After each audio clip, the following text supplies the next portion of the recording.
when you were talking about the success that divisionals have had, I would attribute that to the intentionality about building on the right foundation. So what does building on the right foundation mean to you from a company perspective, a people perspective, Like, I think a lot of people get enamored with the production first, right? And yeah, you got to have production to run the business, but I think it starts with the people. And are they a culture match for us? Are they going to help make this place a better place? Because I think also too, there's a lot of companies, we show up every day, we want to make this place better. We're not under this illusion that we're perfect, right? Every company, every mortgage company out there needs to show up every day and try to improve. And that's just kind of part of our DNA. So when we're bringing in new people, we're like, do you want to help us make this place a better place too? Do you want to be a part of the fabric of this? Yeah. And I think that's a big part of what we do. How have you stayed in a place where you still allow new producers, leaders, originators to have a voice, and you haven't gotten to the place where, hey, we're a $10 million IMB, so we don't care what you say? Oh, that's my roots, man.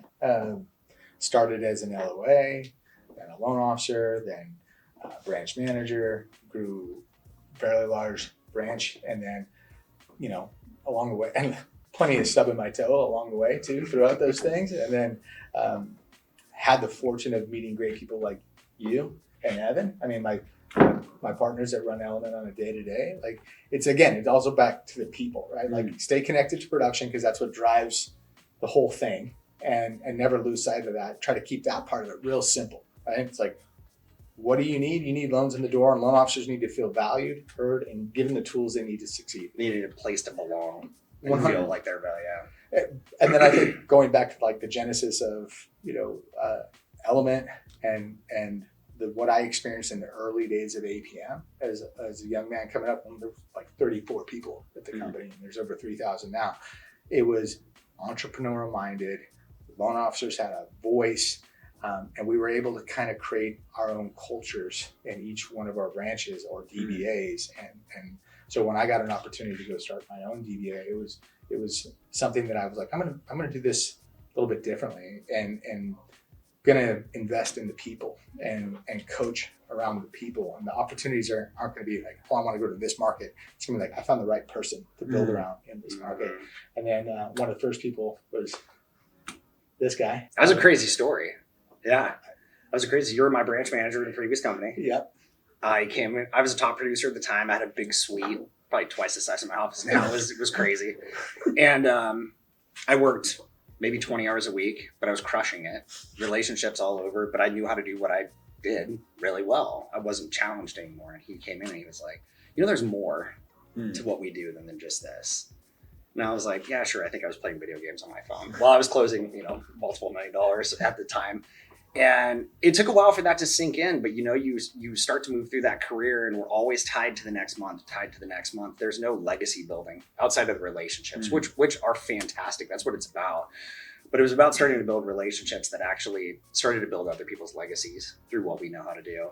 And it took my wife coming down with cancer. And she came down with cancer, and I was, I think, 35 years old at the time.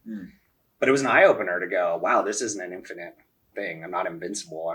We're all fallible. We've all got an end point, and I better start doing what I need to do today if that's my goal. And I called him the next day, and I left a phenomenal career at the time. But what it did is it gave me the opportunity to go, I'm more than just the next loan. And it didn't start. We had 5 people. I was number 5. When you guys were a team of 5-figure bomb squad, what was the initial culture you wanted to build? What did those conversations look like when you guys were talking about the vision of Element and the ecosystem that you wanted to create for the future of the company? I think, initially, and it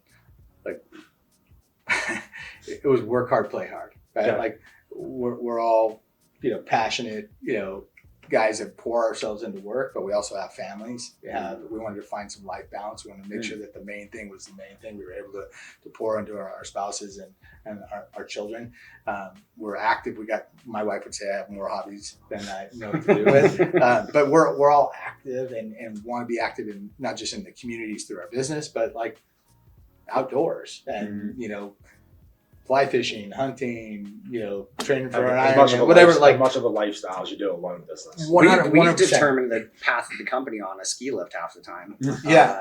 I mean, but that was the beauty of it. And it Board was, meetings. and we were, Patagonia stamped production. yeah. board meetings. And we're Yeah, exceeding at a literally. high level, Literally. but still had that balance, which I think was the trick that so many other places didn't. And I mean, I can speak to that. It was just the first time Yeah. I had a breath of fresh air stepping into an organization that genuinely cared more about who I was as a husband and as a father and as a leader than who I was as an originator and where I fell on Scotsman's Guide. I mean, think about your journey at APM and the twists and turns it's taken, Yep. and that first phone call Mm-hmm. back, because you were here, you had some success, you left, and then I was playing Candyland and I hit a slide. Yeah, you hit a slide. Yeah. And who hasn't, right? And I'll never forget that call, Mhm. because and I'll let you. I want you to tell your own story, but it's Yeah, like absolutely. for me, it was, again, had nothing to do with the market. Yep. It had everything to do with the person. No, I appreciate it. And it was, I called Evan immediately and I said, hey, look at PJ wants to come back, and I think he'd be a great add to Element. And yeah, you got to get on the phone with them. I was That's like- all I said. You got to call PJ. call PJ. But I think that goes two ways too. You want to find good producers who are good people, and that's how you determine your growth path. But also, an endorsement that I can give at one time being a producer and then aspiring to grow into leadership is when you have good leaders, it's easy to follow and not know anything about the division or the P&L or the economics, because there's two realities of figuring it out. Mhm. There's one side of figuring it out that we talked about before the video clipped, which is you figure it out with no intentionality of putting the best interest of the person in mind. Yeah. And then you say, we're going to figure it out because we genuinely care and love you. Yeah. And we will figure out a path where you can accomplish everything you want to accomplish. And when the spirit of the leadership team, which I can confidently say with Evan and with Dustin and with the people that aren't in this video that help keep the division running, is they genuinely care about who you are as a person. And when you care about the person, the production will always work itself out. It's out there. There's plenty of business to be had, and I think too often, like, companies will fall into this culture of that's all they focus on is the production, and then the culture suffers from that. And if Well, their culture is production. yeah, That's- Which isn't a culture. That's not exactly culture. right. That's Yeah. the biggest challenge you run into. yeah, it's just one of those things where invest in the people, and the right people join your organization and want to work hard and are coachable. Dude, you're a really good example of why Element started in the first place, which was we'd both been in for 12, 15, I think you're longer than that when Yep. we had joined. We joined Age together. mate. Right, don't you? Right. Yeah. We started with all brand new people in the industry, and purposely so we could take the knowledge that we had and help them accelerate from where they were at. So, you look forward, I think we were in year 8, 9 by the time that you were here, maybe even 10. And we did the same thing with you from a leadership perspective. So it started with loan officers teaching them how to be excellent at what they do and avoid all those stubbed toes and the twisted knees in their Forgetting business. to run AUS. Yeah, exactly. What does this refer me? You mean I'm going to get a referral? But it led to us then transitioning to, okay, great. Like, we're building loan officers, but now they're at the next stage. Like, how do we get the leaders to the next stage? And candidly, it was by all of us investing in ourselves, whether it was extreme ownership through Jocko, whether it was through the personal and professional growth through coaching with some of the business coaches we partner with. But I want to ask you, you've been in a few different companies. How's the experience here from a development standpoint been? Yeah, I would say you two guys share superpowers, and they're very rare. So your superpower is creating space for expression, for creativity, for, is this something I should implement? What is my unbiased, speaking as if I'm Evan Miller, what is my unbiased pro and con of why you should do this, and really giving people the space to explore the next move in their career. And then your superpower is making sure that the space created is on a track and a trajectory that'll get everybody to where they want to go. It's this aligned balance, which you have as individuals, but also the dynamic between a division and a parent company. And it's such a healthy collaboration, because when I came in, I only knew what one definition of winning was, but I had an idea or an interest in winning in other ways. But until you experience it, you don't know it. It's not doesn't become a part of your identity. So until you actually pass a deal off to another loan officer and see them win, Mm-hmm. and also pass a deal off to a loan officer and watch them botch a sale, it's both experiences teach you something that you wouldn't be able to own without experiencing it. And what this environment has allowed me to do is accelerate in a dramatic fashion the amount of experiences I've been able to own, because one, you've created the space for me to explore, and you've created the boundaries for me to not fall off the Yellowstone cliff in the zip code that doesn't exist. I was very blessed with some great mentors, and our founder of American Pacific, Kurt Reisig, Bill Lohman, those were guys that I had, kind of, from the time I was 24 years old to now, and still have them on speed dial. And what I watched them create was a company that cared and had heart. And I watched them. It wasn't that they were perfect. It wasn't that the company was perfect. It's just they cared. They cared about their people. They cared not just production. They care about everybody. And it's from the executive assistant to the receptionist to the post close. You name it. In all aspects of this company, people have felt that. And it's stepping into this role as CEO for American Pacific. One of the biggest challenges for me was those are some clown shoes to fill that Kurt and Bill have left behind, and I have put my own twist on it, and that's something that I think I encourage everybody to do, is find your own way. Like, learn from Evan, learn from PJ, learn from Dustin, but then go make it your own. It's gonna be your own way. Because that's the way it's going to stick with you. As CEO of American Pacific today, what does it mean for you and to you to support your divisions, and what does it mean to be a division? I think a lot of people aren't clear on the dichotomy of the different lanes that exist within an independent mortgage bank. So what does this relationship look like when it's working really well? Well, so first and foremost, the for me as a CEO, and looking at how divisions are done throughout the industry, and they're different. Like, not every IMB runs a division the same, and so what I will say is, I think drinking our own Kool-Aid a little bit, I'll acknowledge that, but we definitely started the blueprint at APM. We were one of the first people to really do it in a way that was the ultimate transparency. And you have to have a certain acumen and leadership level to jump into a division seat. Not just everybody can jump in and say, hey, I want to be a division. It doesn't work that way. There's a volume requirement. There's a tenure in the business and operational acumen that's required, because there's more responsibility too. You're having a little bit more responsibility. just a touch more financial responsibility. What happened to all the square footage of my outlet? And it's not for everybody. I think you have to be one that wants. Yeah, you guys have chosen the path. Right? I think you have to want to grow. You have to want to scale. You have to want to take accountability for operations and supporting. Large production groups in multiple states. Being a divisional leader is no walk in the park. It's not easy what you guys have stepped into. And so I've taken the years of experience that I had at Element, running multiple states and branches. I said, well, what would I want? And APM had already started this process with a handful of divisions. And so we've just refined that and really leaned into being the most transparent about it, and making sure that we're in partnership with our divisions. We're not working against them. And that's a big part of it. That's a freeing statement. Hearing what a division's supposed to be, everyone gets excited about the idea and the concept, and you just run. But just identifying that national expansion, supporting big production groups, taking accountability, hearing the playback of everything we're doing. Yeah, that's what a division is you're supposed really to be. You're a bank within a bank. You really are. And I've said that about branches too. You're a bank within a bank. Operate as such. Own your P&L.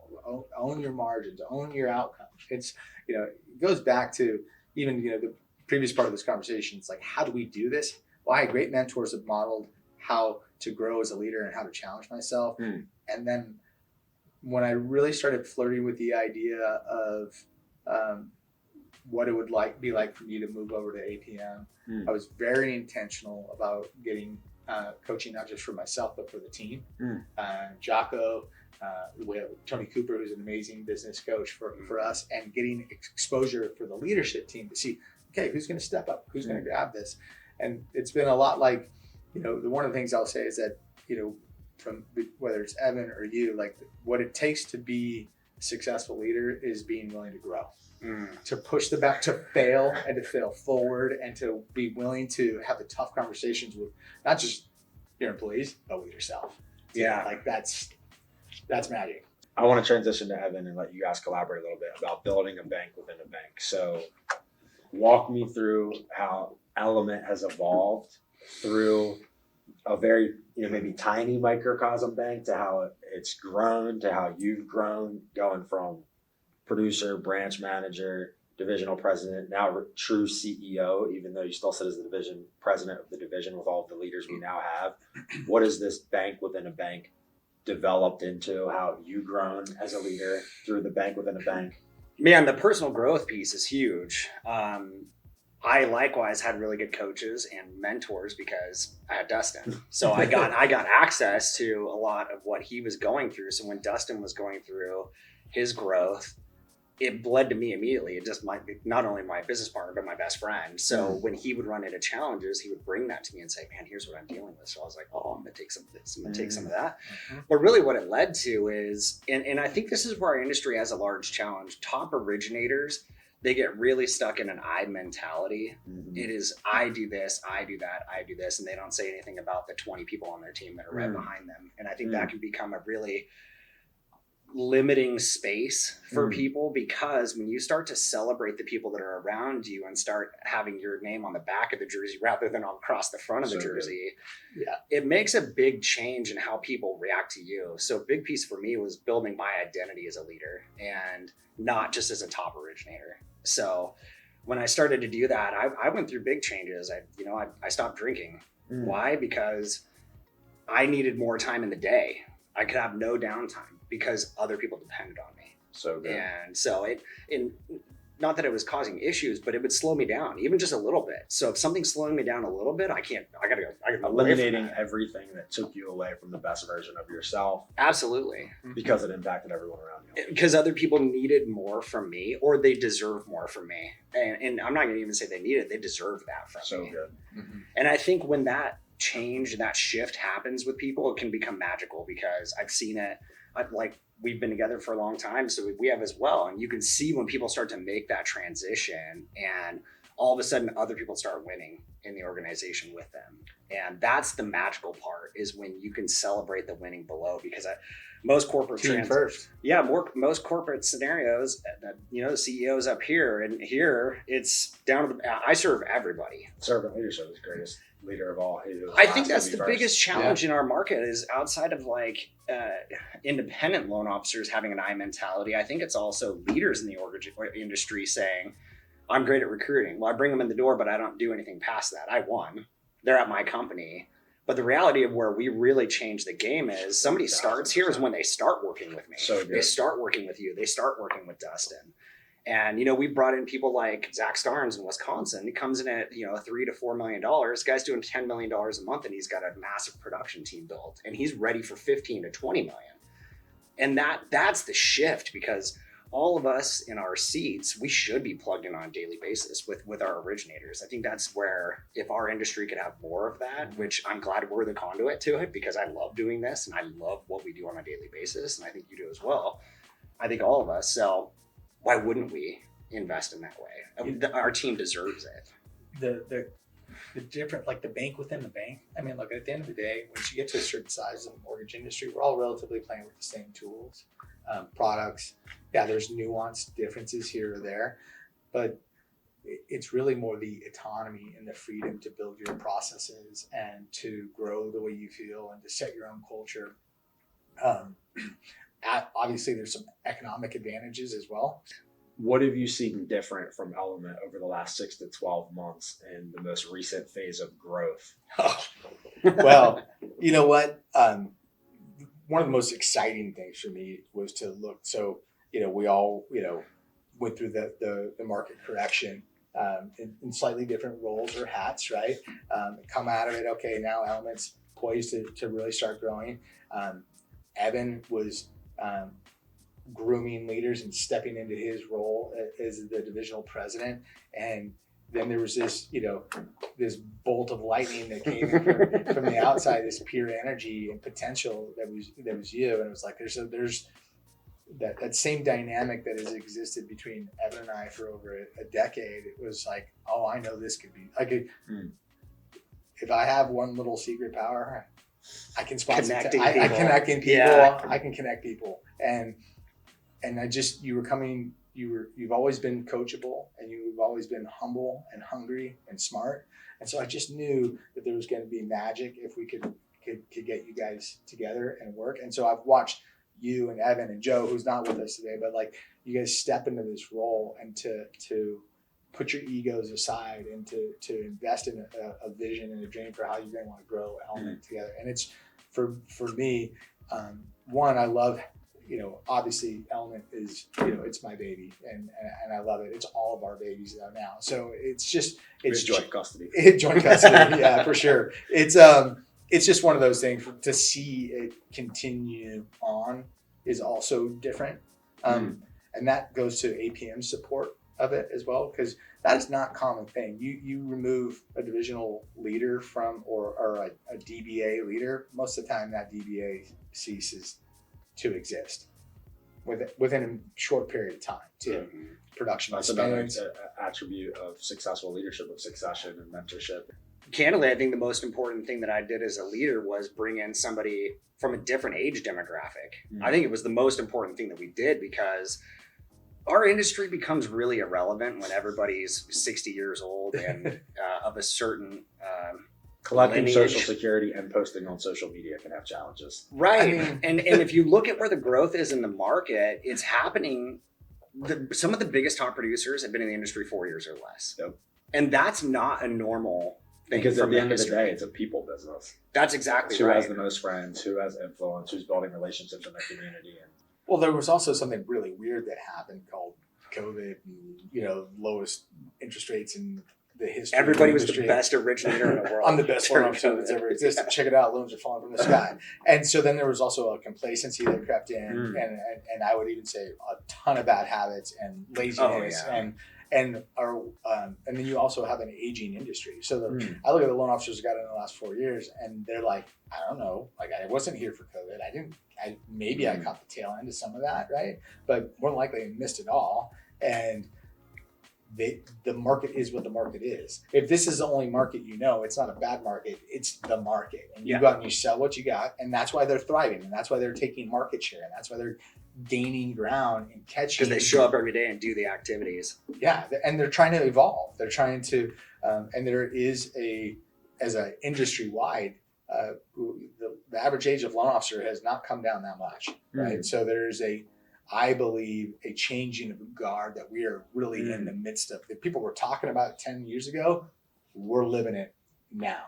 if I'm an originator and I'm not familiar with the concept of extreme ownership, what would you say to that originator of how this principle has shifted the way that you guys run your lives, your business, how it shifted the organization? What does extreme ownership mean to somebody that's unfamiliar with this principle and concept? Yeah, extreme ownership is really based around understanding where you fit in that process rather than they call it taking out the flamethrower and burning everybody around you. In our industry, some organizations have a really big challenge with this. In fact, a company that I was at before, loan officers ruled the roost and they could just roast everybody around them no matter what. And I've learned through my time, there's ownership at each stage. Doesn't mean hey, something went wrong, I take ownership for everybody else's, issues. It's identifying where you could have done better in that process, what you could have controlled. We are the quarterback, and we need to understand. Take responsibility for the interception, not the defensive missed tackle. Yeah, exactly right. Yeah, or the kicker being in the bathroom when they need to be out. I'm the quarterback. So it's that ownership piece of making sure that you understand what your roles and responsibilities are. But another big piece of extreme ownership is giving the people around you the opportunity. If I'm leading an organization, I can't have 100 people that I'm totally responsible for, and they all need to report to me all day long. I think this was one of the most important principles of extreme ownership for us from a standpoint of where the company was, we used to just be the tip of the spear and everybody had to come to us. And the reality was we needed to delegate power down and authority down and make sure everybody knew the story. Yeah. And what that did was it allowed people to grow underneath us. So where I think that files in for a loan officer is trusting the delegation process. Loan officers get so stuck in, I know how to do everything the best. Nobody else can do it as like I can. I'm going to continue to do this. Well, you know what? If you train your processor and work with your processor and collaborate, they can turn into a Brick Rover, right? Who's instrumental in your business. So good. And that's a big piece of it, but you can't do it unless you know the process, can delegate it, can communicate effectively. You get the read back from whoever you're working with so you know that they understood what you said. But it all starts with the ownership at the beginning. You can't get to that next stage or 5 stages down that if you don't do that. You know what? First of all, I appreciate the question, and I love your answer on that. And I don't even know where to, like, extreme ownership and the principles that they teach and through Echelon Front and through the book Extreme Ownership and Dichotomies of Leadership have been life changing, not just for work, but for me and my personal life as well. And I think you know, Jocko's an intense guy, so it resonates with all of us at this table, and he's getting after it, he's making it happen. But it's also that whole thing that, like, your excuses will just, they'll take everything from you, and they're just lies, right? So when you're staring at the decision on whether or not to pick up the phone and make those calls, I'm sure those 20 outbound calls that you need to do every day to prospects or to do all your referral partner updates, it's just boiling it down to the most simple thing. The discipline to do that is actually going to get you to the success that you want, that is going to give you the financial reward that you want, that's going to give you the freedom to choose the life that you want. And it's all connected back to the most basic, simple discipline. Yeah. When your alarm clock goes off at 4 a.m., do you get out of bed or do you hit snooze? It's that simple. It's like, do you hold yourself to a standard? Hey, my pipeline's empty. What? I can't blame anybody else. You know, It's my responsibility to do the daily things. My deal went south. It's on me. I'm the leader of that deal. My company's failing. It's my problem. I need to figure that. I either didn't communicate effectively. People aren't on the same path. I didn't follow up. I let people delegate and they didn't know what they were doing. Leadership, like extreme ownership, goes back to, it's always, I'm the leader of this. I need to look at this. And the leader is the loan officer, branch manager, whoever in the process. I think the most painful thing for people to realize is that extreme ownership and excuses can't coexist. They cannot. And what gets flooded into the mentality of producers is, I have extreme ownership and I can make excuses. I can hold myself to my standards and I can accept my feelings. And they try to have but the reality is, when it comes to committing yourself to excellence, there's only an or. Yeah. And you can only be committed or interested. Yeah. You can only wake up at 4 a.m. or hit snooze. Yeah. There's not this joint reality where I can take ownership and break out the flamethrower, which I love. It was like one of my favorite mine too. puns of the day. So yes, 4 million blank. Well, but that doesn't fly. That doesn't. There is none of that in there. The choices, right? Like, Yeah. and it's I think people need to realize they're in choice every day with all those little simple disciplines that lead to the success or the lifestyle that you want to have. And those simple disciplines are the only differentiator between a $500,000 producer and a $5 million producer. like, don't get me wrong. Dedication to Now, the simple if disciplines. you're a loan officer and you've been grinding for 6 months and you've decided that, like, at least go into it eyes wide open. Like, hey, I'm going to take a month off and not prospect. You're going to feel it for like 3 months when you come back. So good. It's just like, don't make that, when you come back and your pipeline's here, don't make that everybody else's fault, because you made a choice to do that. And maybe it was the best decision you ever made. Maybe you went off and you got, you traveled the world with your family and Your camera roll filled up in Hawaii. Yeah. Like, so, Soul filled. Yeah. but you made the choice. made the choice and take ownership of that. Let me shift and ask a question. What are you most proud of Evan for in his role as CEO and division president of Running Element? We've talked about it kind of a lot, but it's the growth as a leader, as a individual, knowing Evan on a personal level, his family, watching how he has grown as a leader at Element, with his family, in the community, brother, you push me every day. I appreciate you. PJ, you've grown a ton. And it just excites me about the future. Like it does feel weird. It is, 48, the old dog, but it's not the young dog. It's definitely not the young dog. And they can't coexist. No, So there's only two dogs. There's only two dogs. But I'm just excited. It's like I've got nothing but excitement and optimism for the future and what you guys are building. And I'm excited to play a small little role in that and supporting you guys. And what about you? What do you think is the biggest thing from your time at APM and at Element? Like what's lessons learned, takeaways, growth, all of it, just word vomit. Yeah. I mean, I would say, so I love business. I've said this a lot of times. I love business and I love being an entrepreneur, and I fell into the mortgage industry. Mm-hmm. I don't know if anybody in second grade was sketching NMLS in their dream book and passing it. Definitely not. Most of us fell into it. Every December, I want to do CE around the Christmas tree. So I fell into the business, but what I love about APM and Element from two different ecosystems is really the integrity. Yeah.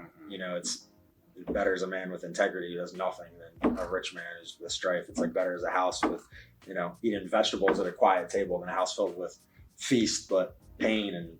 And this environment is so people driven and nobody can really capture it on a video. People can't capture it on a website. You're not going to capture it on social media, but to really be around other humans that want to see humans win. Is everything perfect? No. But when you're human driven, you'll always be progress driven. And it might take longer than you want it to, but when it finally gets done, it's going to get done right.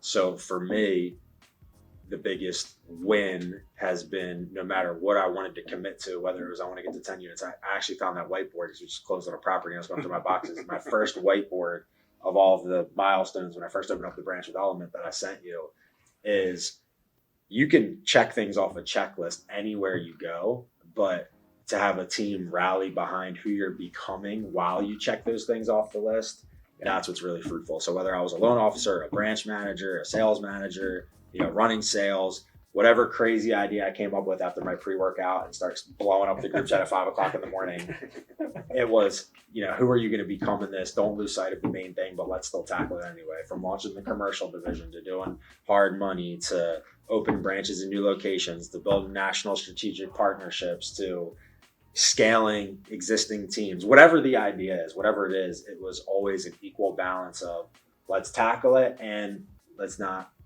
lose sight of you gain the whole world and you lose your soul. So yeah, I mean, I talk about that often too with APM. It's like we want to grow, but not just for growth's sake. It's like if we grow across the country and we grow to a $30 billion a year company, but we've lost who we were, and nobody knows that company culture better than me and where it's come from.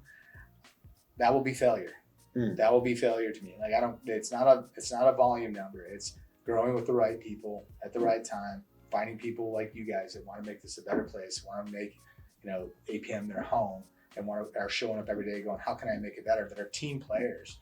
That's what it's about. All right, let me ask you guys a question. So I think back at like pivotal moments in my career, and something that came out of COVID was there was a study that came out. Like 50% of the United States workforce hated where they worked. You guys remember this? Mm-hmm. And I said in that moment, like nobody in my organization will ever even come close to saying, if you say you hate something, it's so raw. That's a detractor and a half. It's the worst ever. So, where my focus as a leader is, hey, it's not even on the board. I want them to love where they work. And for somebody to love where they work, my vision's got to be big, because everybody else's has to fit inside of that, which means mine needs to be astronomically large in comparison to an individual producer or a team or whatever it might be. So when you look at the evolution, that was a key spark that led for me, because that was like, whoa, that's so just 50% of the United States hates where they work right now. Do you guys have any moments in your careers that were catalysts like that to put something else on the board that was maybe different from what you had thought? I have a lot, but the first one that came to mind is when I won a raffle for Kurt Rising, the founder of APM, to mentor me for a year. there may have been some influence of I have no idea how what the you're cards talking were about. pulled out of the bucket. But Yeah. if not, it was just a divine appointment. But the benefit of having a mentor is it accelerates identity, but it also gives you confidence to step into who you always could have been, but you'll get there way faster. And there's so much imposter syndrome that happens. And am I worthy? Am I good enough? I mean, if I could end one thing on planet Earth, it'd end insecurity. Insecurity is what kills everything, is humans not feeling worthy. And especially in a sales organization, you are the product. It's not the bank. It's not the Federal Housing Administration. It's your ability to provide a service for the people that you're servicing. So 2 Kairos moments, transformational moments, was Dustin pouring into me, even when he was at the head of production before he was in leadership, saying, hey, you're going to be something. And your endorsement of never shying away from the big vision. And tying it back to you guys, I'm going to I see what you're doing. But anyway, I really do mean this. I mean this from the bottom of my heart. The rareness of this, it doesn't answer the question directly, is you being willing to have a vision big enough and you willing to find the resources to implement it, whether you want to close 2 loans a month or 2,000 loans a month. It's very rare to have both available, to have the resources and to have the vision and an environment that wants to support an entrepreneurial mortgage professional. That is the blueprint to accomplishing everything you want to accomplish in your career and in your dream. And I've gotten to experience that. I've gotten to experience whatever the idea was. Right now we have a $60 million commercial deal under contract with a commitment letter out. And 8 months ago, I was There's a hope and a dream. Yeah, 8 months ago, I was bro, I think we got something here. And whether it was, hey, I want to take down this national account or this national partnership, and we're going to sponsor a poker game with Molly Bloom.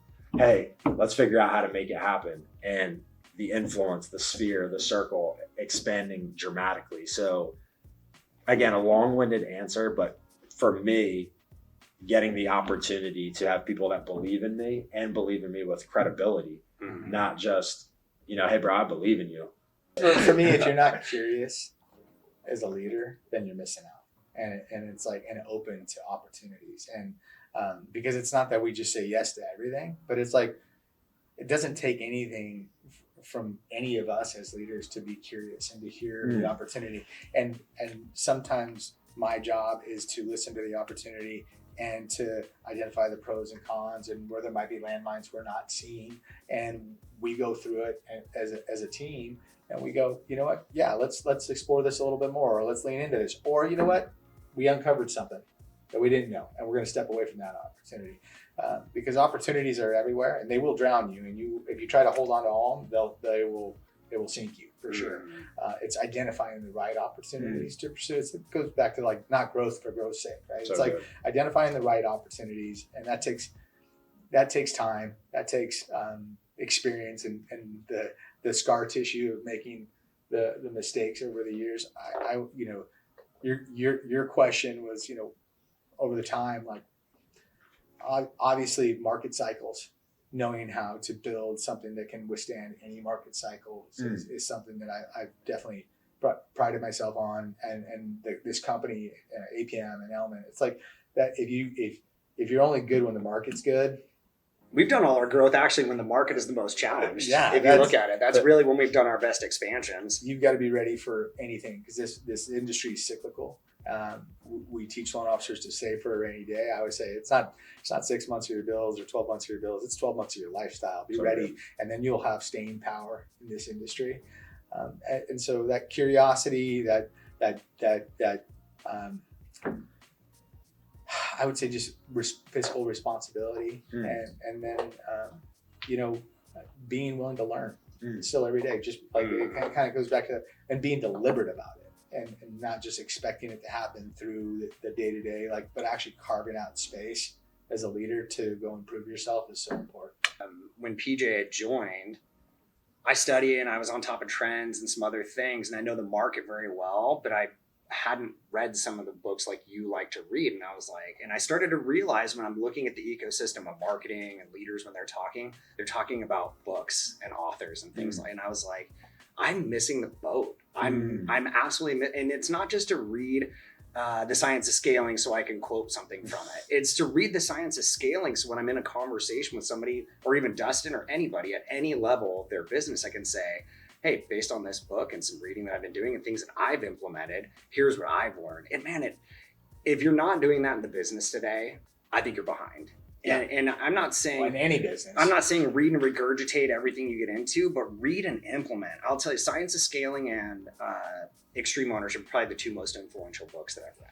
I love that. You know, outside of anything outside of business, but from a business perspective and from a life perspective, those two have been instrumental. If you got the opportunity to make a star appearance on Production Idol, this is a new hit series that has just been put out by Scotsman's Guide. Okay. And you And have Housing Wire? and Housing Wire. Okay. Yeah, there we go. Okay. We have multiple judges. Yeah. You as a mortgage leader get the opportunity to step on stage and speak to an audience of producing branch managers who are looking, where's the best place to place my book of business, to trust a platform and a company with the livelihood of my family, and to trust a place that I can execute on my referral book of business. What would you tell that producing branch manager when you step on stage? Well, I'd say at American Pacific, it's really simple. We're 100% focused on making our branch managers and loan officers look good. That's our North Star. That's what's guided us through 30 years as a company and through more market cycles than I can count. It's helped us, use that lens to choose the next technology, the next product. It's a place where we keep it simple, where production has a massive voice. They are the loudest voice. And like Evan said earlier, you take the org chart and you flip it upside down. We work for our branch managers and our loan officers. And by keeping it that simple, we show up every day and we get better for production. I'd start with one simple fact. If you're in the mortgage industry and you work in an organization that is not run by an originator, you're probably at the wrong company. Because so many times I'm in recruiting conversations and I hear some of the things that companies are putting into place, and it makes no sense to the street or to the 1003. And I think that's the biggest focus that I would see is, if you're in an organization, every decision the leadership makes needs to make sense to the loan officer, to the borrower, to the processor, all of these things. If that's not making sense, that's a big problem. So that's number one. Like, it has to be run by an originator for originators. So if your general counsel is running the company, probably not a good idea. That or a venture capitalist firm. Yeah. Or capital markets. Yeah. Capital Or ex-attorney. Yeah, exactly. Or like a Japanese VC fund that's never like. Or the head of a nonprofit. All right, anyway, keep going. Right. The second is if originators are in the marketplace today and they are not building a legacy past their next closing, that train's going to stop. Mm-hmm. That train's naturally going to stop because either you're going to reach your goals and you're going to burn out, or you just don't have what it takes to be able to execute at that level for that period of time. I see it time and time again. So when originators are in the business, it is so important to be working in an organization that's focusing on building a legacy. And where APMC and Element partner really well together, the ESOP was a big thing for me. Mm-hmm. I've had 5 or 6 years in it. I've got a couple $100,000 in that account that all I had to do was show up and be an excellent employee. And that you don't get that opportunity anywhere else. We have a 401k that we have to put into. That's my own money, but this is something that came from external. So that's one piece of it, and that's where I like the partnership with APMC. The second piece, and we can talk about your business, Zach Starnes. I've had like 10 other loan officers in the organization. Building a legacy for a loan officer to make it outside of just what you do every day starts with the ability to take your business from here, in between your ears, because we're such control freaks, and delegate one thing, and then delegate 2 things, and then build a partnership with an LP or a processor, and then start to give them autonomy in their role and let them start to grow. The more they take on, the more freedom that I have to duplicate what I do. That starts to build a legacy. And it sounds so small, but delegation in our business is so important for originators. Nobody does this alone. I don't care. Scotsman's Guide, all these things, you see one person talking about what they do every day. There's a huge team behind them, but it takes that first step of delegation. And what that ends up doing is it ends up building into, talk about your business, started one person. How many people are on your team now? 15? $15 million a month, Yeah. $17 million a month of your production. Mhm. That's a legacy builder. You can never do that as an individual. So good. But once you start to build that team, that's your legacy. This is only for originators that are looking for growth. So I'm going to speak to one audience. This is not about a place to move your book of business and a place to close loans. This is about stepping into an ecosystem that's going to require you to become a better man and a better woman. This is about stepping into an ecosystem where you are jointly agreeing to accountability with the way that you communicate to your staff, the way you delegate responsibility, the way you show up for your family, the way you take care of your health, the way you take care of your body, your mind, and your soul. This is about stepping into an ecosystem where you can say yes to more opportunities. You may have never said yes to that product, but we're going to challenge you why. Why haven't you said yes to that product? Was it because it wasn't available, or you haven't gotten the skill development that you needed with a team around you to help teach you how to sell that product? This is about removing any ceiling that you've ever had on your career and becoming everything you're capable of becoming, because the people around you deserve the best version of yourself. So it's not about, are things good where you're at? Of course things are good where you're at. Things are never bad where you're at because you're there, right? So things are going to be good. But this is about, when I wake up in the morning, do I have something inside of me that says I'm capable of becoming more? And do I want to step into an environment where the people around me have the integrity to support me in the right ways to pursue my God-given potential and become all that I can be as a mortgage professional? So if you're that person and you're interested in becoming who you are destined to be in this industry, then we would love to welcome you at Element Mortgage and the American Pacific family.